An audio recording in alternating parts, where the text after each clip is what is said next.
Yo, what's happening, YouTube fam? This is your boy J Money here, and I'm bringing you guys a discussion video. So, I like controversy. I'm always talking about controversial topics, gets the brain flowing, and it challenges people, challenges people's way of thinking. It's always a good thing. So, anyway, where was I getting? Oh, okay. So, first off, let's talk about Megatins. When I hit 1,000 subscribers, I'm still giving away 2 free Megatins. You do have to be subscribed to the channel and comment Megatins down below. But I have been noticing people trying to enter more than once and all that good stuff. So just know that I am indeed keeping track and have your name logged the moment you entered the first time.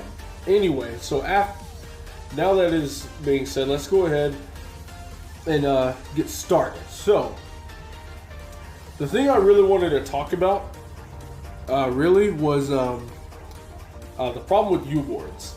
But as I was playing Dueling Book for 3 hours straight, I noticed that there's an even bigger problem.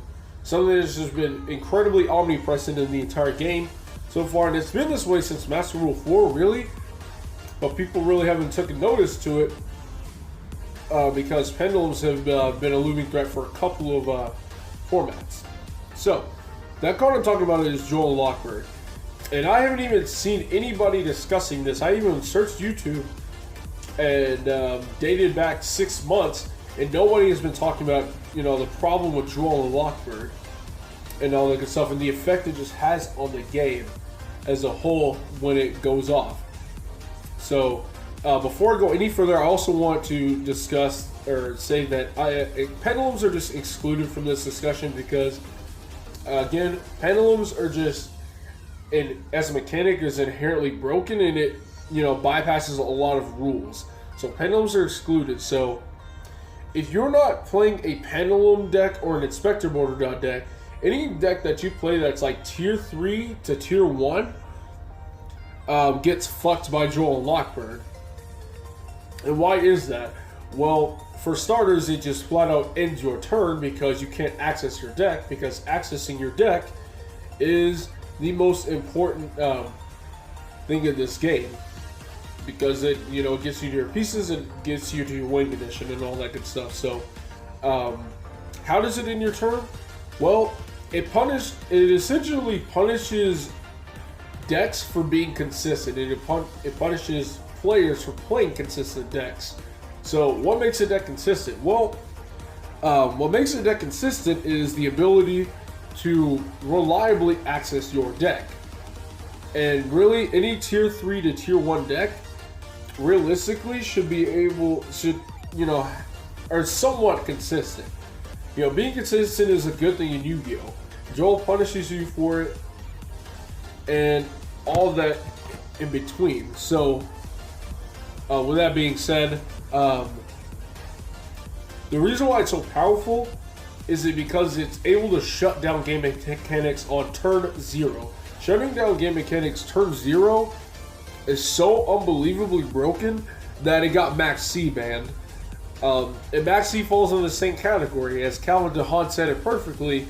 Hand traps that have effects that linger for the duration of a full turn should not be legal.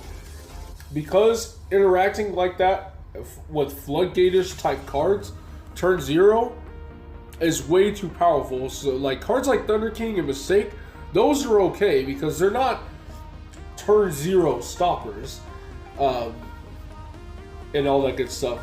Cards like Thunder King and all that are often in slower decks. So, and not only that, but since Thunder King and Mistake are cards that are on the field, they have a lot more counterplay. So they're essentially fine. Like, you don't have to worry about getting OTK'd if somebody drops a Thunder King on you. You can essentially gather that you're going to be able to have at least 2 to 3 turns to be able to deal with said Thunder King and or Mistake before you do end up losing the game. Thunder King also has a check and balance within itself, having the ability to sack off from itself, remove itself from the field to negate a summon and all that. Although it is indeed negating a summon, it still removes itself off the field, so you're still not just locked out of your deck. So with that being said, in a way, Droll Lockbird is even better than Thunder King Mistake because not only is it locking you out turn 0, but at the same time, it does what Thunder King Mistake and Deck Lockdown don't do. And that's stop you from fucking drawing. At the very least, if I get hit by a Thunder King or Mistake, I can still play Desires, I can still play, you know, Spellbook of Knowledge, and still be able to do something, you know, because, but Droll Lockbird, it just essentially stops damn near any and all way for you to advance your game state, period. Because accessing your deck is advancing your game state. If you can't advance your game state, you can't win. And if you can't advance your game state, you may as well end your turn. Your turn is basically over because what you have in your hand is what you have to play with at that point. And realistically, I know some people are going to argue that you can access your deck through summoning things from the deck like Harmonizing Magician, or you can, what's it called? Or you can, Foolish Burial cards. But realistically, most decks only have one Foolish card and one card that allows them to summon from deck. It's not enough. It's really not. You know, most consistent decks, as I said, have infinitely more searches than they do anything else. Most competent decks in today's game, you have to at least search 3 to 4 times to be able to do it at the bare minimum to do anything worthwhile. And Droll Lockbird doesn't allow you to essentially play Yu-Gi-Oh! Turn 0. At the very least, Max C actually allowed me, you know, to play, although you'll be severely fucking punished for it in 2018. But nonetheless, if I was playing a deck like Invoked or a deck like Necroz or something, I don't need to special summon that much. But I still need to access my deck quite a few times to really get to where I need to be, to where I can fight off my opponent. Droll Lockbird just straight up prohibits you from doing it in the first place. Maxi effectively prohibits you from playing Yu-Gi-Oh! But Droll Lockbird does that literally on turn 0. And the problem with Hand Traps turn 0 is that it's infinitely better in decks that are fast. And people make the argument you need cards like Maxi and Droll Lockbird for fast decks, but they work so much better in fast decks is the issue. Because of the fact that they're hand traps, you don't need to waste time summoning it turn 1. You don't need to set this mistake turn 1. You can just turn 0 this thing. And since your deck is really fast, you can reliably OTK your opponent the next turn. That's the problem with Droll Lockbird, is that it creates this dynamic to where both players have to open it, and or the turn 1 player needs to open Call by the Grave. So neither player is just in this just overwhelming advantageous state.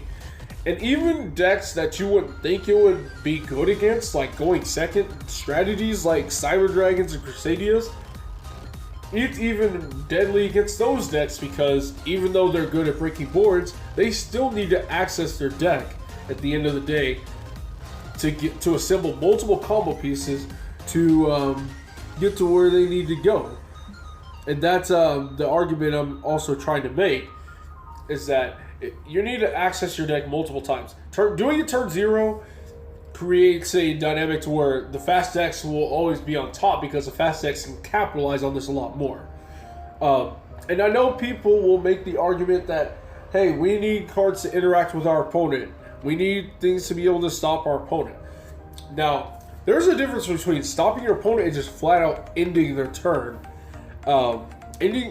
And people will still make the argument that, oh, it's a neg 1 and all that, but really, who wouldn't neg 1 just to end their opponent's turn? I would do it every day of the week, because it doesn't matter if I negged 1, because there's so many 1 to 2 card combos going around in the game to where I'm still Gucci because my opponent just set 1 and passed.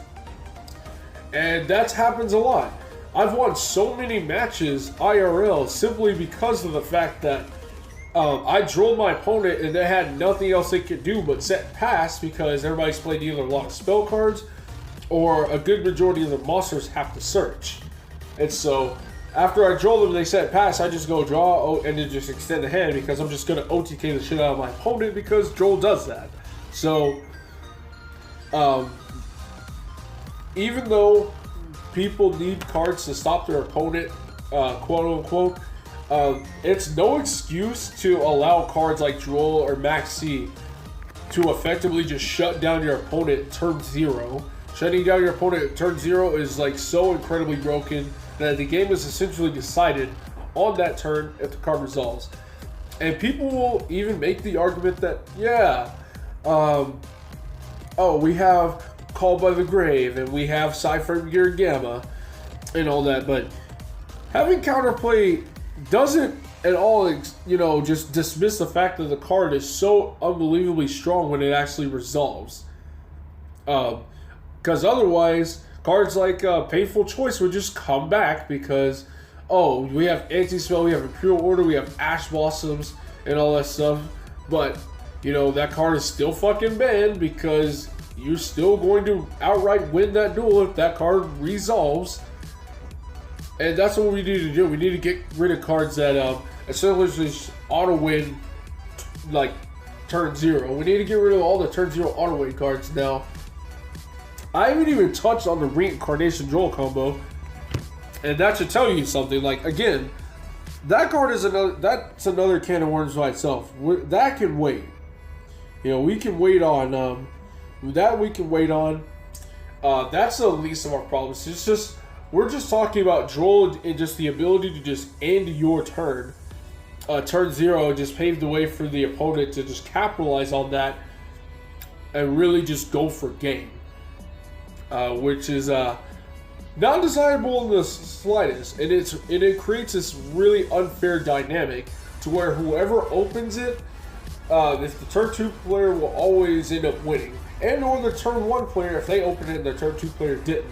So it's like both players either have to open it, or the turn 1 player needs to open Call by the Grave, so you're now in a fair state again. So I want to hear you guys' thoughts in the comments below regarding Droll and Lockbird because. Like Max C, Droll Lockbird is essentially a card to where you are essentially going first with a battle phase because you're literally just -1 to skip your opponent's turn. It's like OG Mischief of the Time Goddess. It is essentially like you just activating Mischief of the Time Goddess. Your opponent's turn's been skipped, and you now, you know, are just magically have a board in your battle phase and you just won. I don't know how that's fair, but, you know, it's whatever. I'd rather cards like, you know, cards like, hold on 1 second. Again, you know, being able to just skip your opponent's turn 0, and have your battle phase is, it's too powerful in 2018. Now, again, in 2014, it would have been fine. Because you can sit on Dante, you can sit on Construct and be A-okay. In this format, there is absolutely nothing you can sit on and be cool and be okay with. You know, because OTKs are everywhere with just 1 card or 2 cards. You know, there's too many 1 card, 2 card combos floating around. So I want to hear you guys' opinions regarding Droll and Lockbird, because I believe that it is time. Something needs to happen to that fucking card. Something needs to happen to Droll and Lockbird, and all it does. So, for those of you who don't believe that, I want to hear you guys' thoughts. I want to hear, you know, a sound argument as to why you believe, you know, effectively ending your opponent's turn 0, is okay. So, let me know what you guys think in the comments below. Thank you guys very much for watching. This is J Money, and I am signing out.